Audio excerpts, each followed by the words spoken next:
Dear students and dear friends, मैं विकास स्वागत करता हूं अपने चैनल पॉलिटिकल साइंस एसवीएम में। आइए आज हम पढ़ते हैं लोक प्रशासन के अंतर्गत एक बेहद महत्वपूर्ण टॉपिक बजट या बजट, भारत में बजट या बजट इन इंडिया। इससे पहले हम एक वीडियो में बजट, उसके प्रकार, उद्देश्य और सिद्धांत पढ़ चुके हैं। आज हम पढ़ेंगे भारत में किस प्रकार बजट बनता है, उसकी भारत में बजट निर्माण प्रक्रिया क्या है।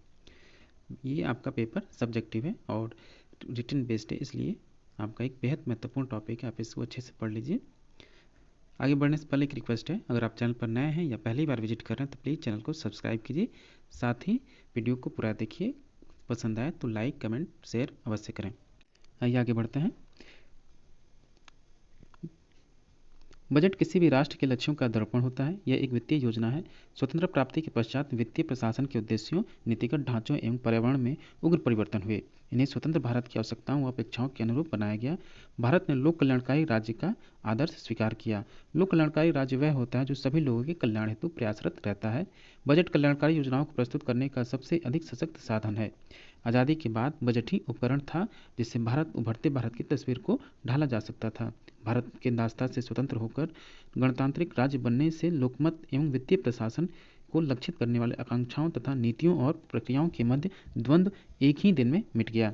यद्यपि भारत सरकार अधिनियम 1935 के मूलभूत लक्षणों को बनाए रखा था, तथापि इन साधनों को परिवर्तित उद्देश्यों के अनुसार बदला जा सकता था और ऐसा किया भी गया।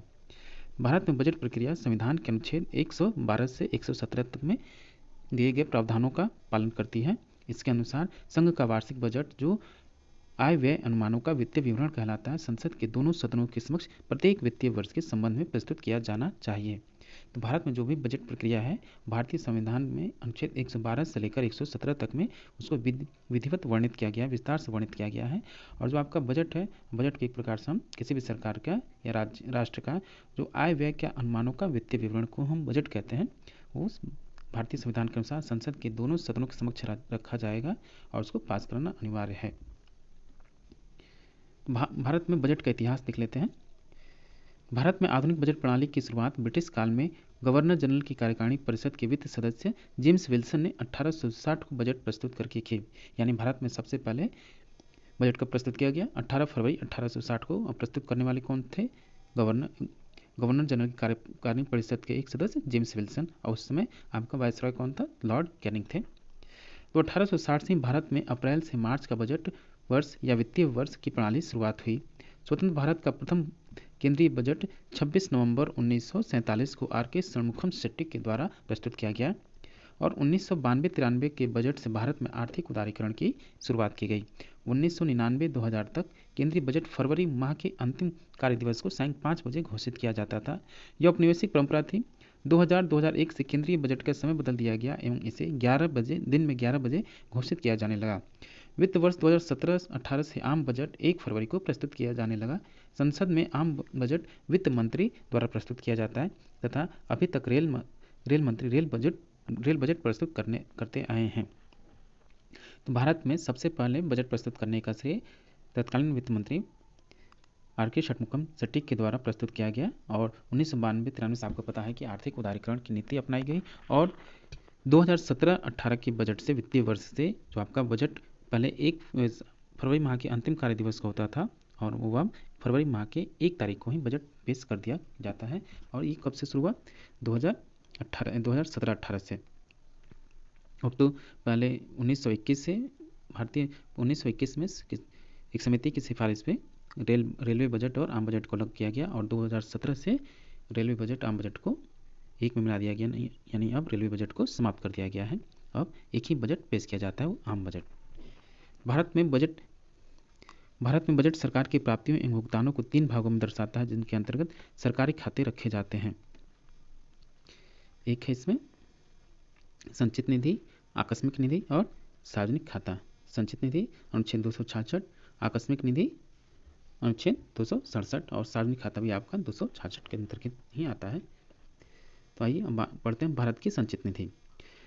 सरकार द्वारा किया गया समस्त राजस्व, इसके द्वारा प्राप्त किए गए ऋण तथा संचित निधि से प्रदान किए गए ऋणों की अदायगी से प्राप्त धन को मिलाकर संचित निधि का निर्माण किया जाता है।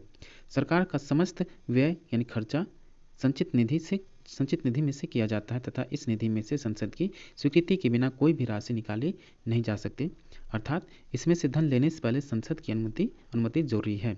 या राजस्व प्राप्तियों कर एवं कर अतिरिक्त राजस्व एवं इस राजस्व में से किए गए व्यय से मिलकर बनती है। बजट में दर्शाए गए राजस्व प्राप्तियों के अनुमान वित्तीय अधिनियम में प्रस्तावित कर प्रस्तावों के प्रभावों को भी ध्यान में रखते हैं। सरकार के राजस्व आय के अन्य स्रोत हैं ब्याज एवं निवेश पर प्राप्त लाभ, शुल्क तथा सरकार द्वारा प्रदान की गई अन्य सेवाओं से प्राप्त है। यानी भारत की जो संचित निधि है अनुच्छेद 266 में इसका वर्णन किया गया है। तो इसमें सरकार के जितने भी प्रकार के आय हैं इसी में शामिल होता है भारत के संचित निधि में, और इससे धन निकालने के लिए सरकार को संसद से विधायिका से पूर्व अनुमति लेनी पड़ती है। इसी को संचित निधि कहा गया। फिर उसके बाद अनुच्छेद 267 आकस्मिक निधि या कंटिजेंसी फंड।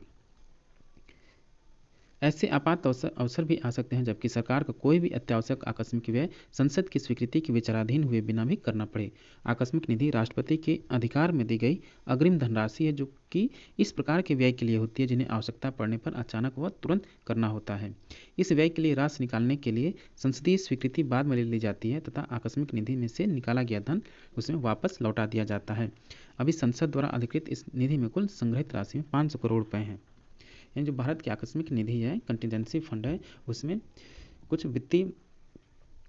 कुछ आपातकालीन वित्तीय प्रावधानों का उल्लेख किया गया है। यानी कभी ऐसे समय आ जाए जिसमें सरकार का पहले से अनुमान नहीं था या कोई देश में आपात घटना घट जाए, जैसे प्राकृतिक आपदाएं आ जाएं, भूकंप आए या सुनामी आए, इन सब खर्चों के लिए बजट में किसी प्रकार का उल्लेख नहीं किया जाता है तो सरकार बिना अनुमति के आकस्मिक निधि से पैसा निकाल सकती है राष्ट्रपति की मंजूरी से, और फिर उसमें वो उतना फिर भरपाई या वापस कर सकती है। और वर्तमान में इसमें कितना है अमाउंट 500 करोड़ रुपये संग्रहित किया गया है। फिर सार्वजनिक खाता यानी पब्लिक अकाउंट। संचित निधि के अलावा सरकार को सामान्य आय एवं व्यय के लिए सरकारी खातों में से कुछ ऐसे लेन देन भी किए जाते हैं जिनके संबंध में सरकार एक बैंकर के समान कार्य करती है। उदाहरण के लिए भविष्य निधि, लघु बचत खाता संग्रह, अन्य जमा निधि इत्यादि इस प्रकार प्राप्त धन है जिन्हें सार्वजनिक खाते में रखा जाता है तथा संबंधित भुगतान भी उसी में से किए जाते हैं। सामान्य बोली में इस खाते में जमा धन सरकार का नहीं होता तथा यह धन एक समय पर उन व्यक्तियों अथवा अधिकारियों को वापस लौटाना होता है जिन्हें उसे जमा कराया था। अतः सार्वजनिक खाते में से भुगतान के लिए संसदीय स्वीकृति की आवश्यकता नहीं होती है। अब है प्रभारित व्यय। आप इसको पढ़ लीजिएगा, वीडियो पॉज करके पढ़ लीजिएगा।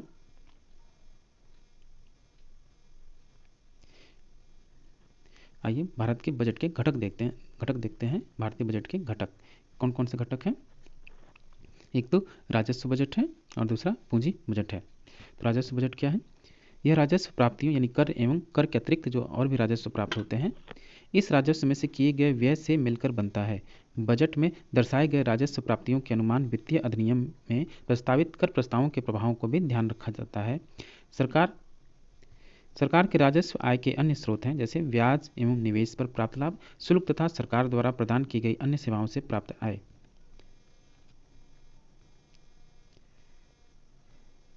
तो अब आइए पूंजीगत बजट देखते हैं। इसमें पूंजीगत आय एवं भुगतान सम्मिलित किए जाते हैं। पूंजीगत आय की मुख्य मद है सरकार द्वारा जनता से लिया गया ऋण जो कि बाजार ऋण कहलाता है। सरकार द्वारा रिजर्व बैंक तथा अन्य पक्षों से सरकारी हुंडियों को बेचकर प्राप्त गई उधार राशि, विदेशी सरकारों एवं संस्थाओं से प्राप्त ऋण तथा केंद्रीय सरकार द्वारा राज्य एवं केंद्र शासित प्रदेशों की सरकारों को प्रदान किए गए ऋणों की वापसी। पूंजीगत भुगतान में परिसंपत्ति को प्राप्त करने के लिए पूंजी व्यय जैसे भूमि, भवन, मशीनरी, शेयरों इत्यादि में किया गया निवेश तथा केंद्र द्वारा राज्य एवं केंद्र शासित प्रदेशों की सरकारों, सरकारी कंपनियों, निगमों एवं अन्य दिए गए ऋण सम्मिलित हैं। पूंजीगत बजट में सार्वजनिक खाते में से किए गए भुगतान भी सम्मिलित हैं। अनुदान के लिए मांग।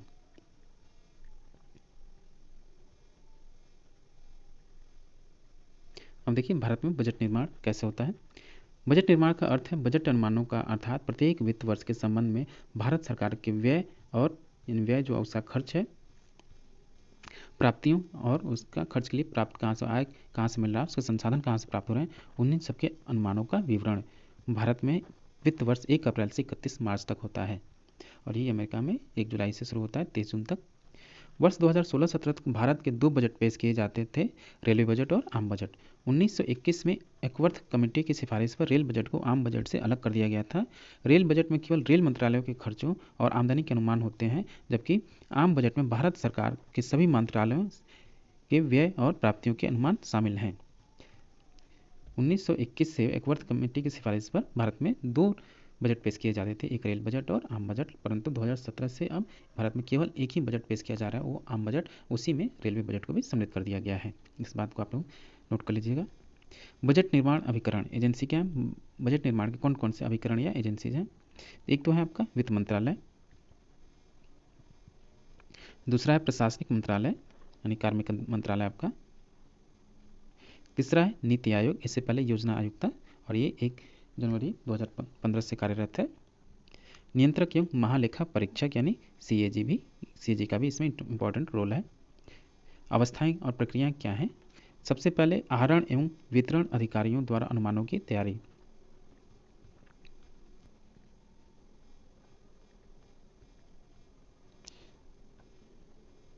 दूसरा है विभागों तथा मंत्रियों द्वारा समीक्षा एवं समेकन, स्क्रूटनी और कंसोलिडेशन किया जाता है। फिर तीसरा है वित्त मंत्रालय द्वारा स्क्रूटनी की जाती है। फिर विवाद जो है उसको निपटारा किया जाता है। फिर पांचवा प्रोसेस है वित्त मंत्रालय द्वारा समेकन।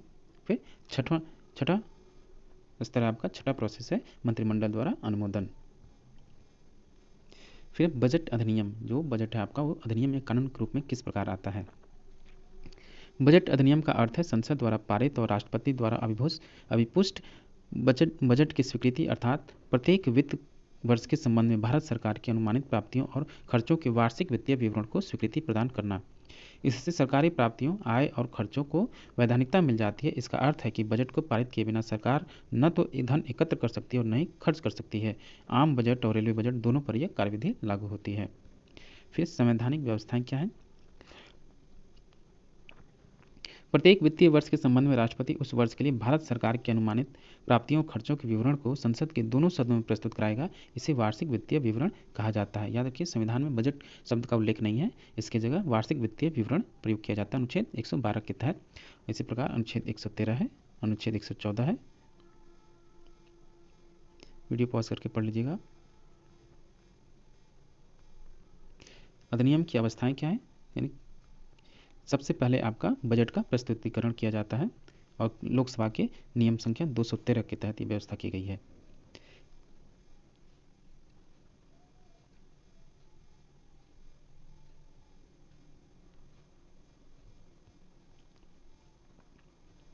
फिर बजट प्रस्तुत करने के बाद उस पर आम बहस या बहस किया जाता है।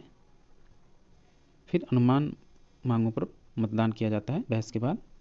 तीसरा चरण इसका पॉलिसी कट मोशन, इसको हम नीति अस्वीकृति कटौती प्रस्ताव भी बोलते हैं, जिसमें मित व्यय कटौती प्रस्ताव है इकोनॉमिक कट मोशन। फिर सांकेतिक कटौती प्रस्ताव टोकन कट मोशन। फिर चौथा है विनियोजन विधेयक पारित करना सॉरी और वित्त विधेयक पारित करना पांचवा।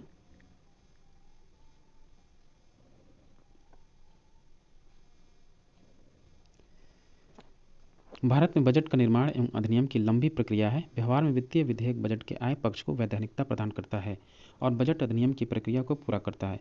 विनियोग विधेयक जिससे सरकार धन खर्च करती है तथा वित्त विधेयक जिससे सरकार कर लगाकर आय करती है। आप यही अंतर समझ लीजिएगा, एक विनियोग विधेयक है और एक वित्त विधेयक है। कि पारित होकर राष्ट्रपति से स्वीकृति मिलने के साथ ही बजट निर्माण व पारित करने संबंधित प्रक्रिया समाप्त हो जाती है। इसके पश्चात निर्मित बजट को लागू या क्रियान्वित करने का कार्य शेष रहता है। बजट का कार्यान्वयन वित्त मंत्रालय के नियंत्रण तथा निर्देश पर विभिन्न प्रशासनिक मंत्रालयों तथा विभागों द्वारा किया जाता है। जैसा कि पहले उल्लेख किया जा चुका है कि भारत में वर्तमान में रेल एवं आम बजट के रूप में दो बजट प्रस्तुत किए जाते थे 2017 से पहले, लेकिन 2017-18 के बाद ये केवल एक ही आम बजट पेश किया जाता है और रेल बजट आम बजट में समायोजित कर दिया गया है।